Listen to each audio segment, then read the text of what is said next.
Good morning, I'm Brady Rowland. I'm a part of Group 1, and the rest of Group 1 along with me is Maddie Hine, Ashley Stigler, Rosa, and then unable to attend today is Jerica Ford. She had a conference to attend, but we will be presenting and she will present on a later date.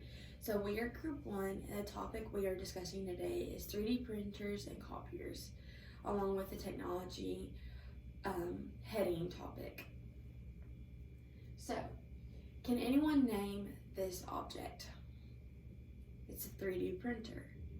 Now, we may notice this from like TV or in a magazine or a newspaper, something like that. If you watch Grey's Anatomy, 3D printing is on there as well.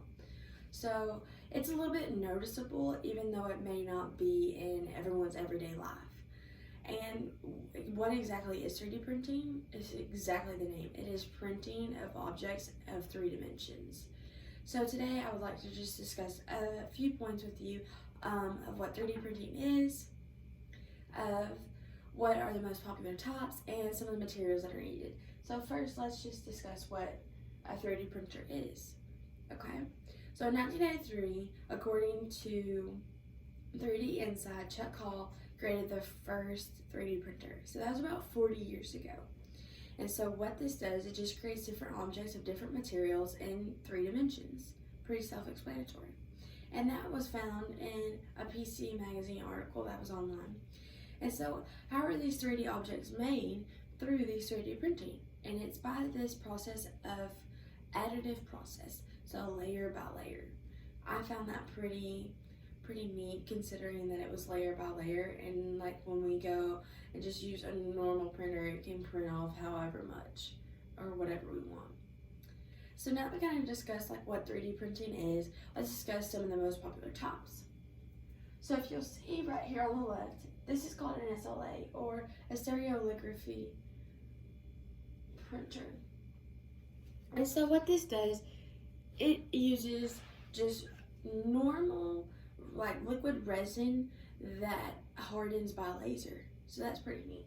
And then on the right we have an FDM, which is a fused deposition modeling printer. And so what this does, it uses the additive process of different materials, just a layer by layer. So there's not really like any lasering involved in this one, it's more just layer by layer of different filaments. And so I found that was pretty neat. And this one is also found more on the consumer level. So more like everyday people like you and me could go and purchase this 3D printer.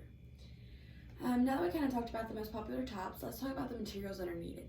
So 2 of the most popular materials found in FDM printing is of this like filament, thermoplastic filament.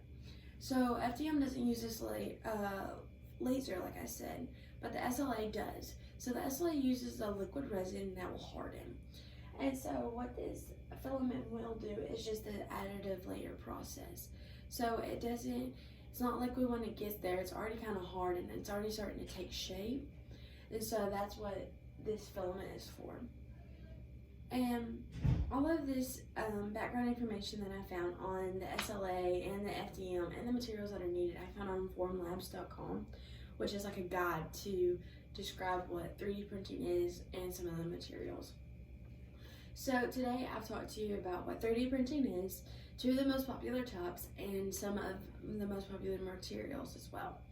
And next up we have Maddie Hine discussing her topic as well.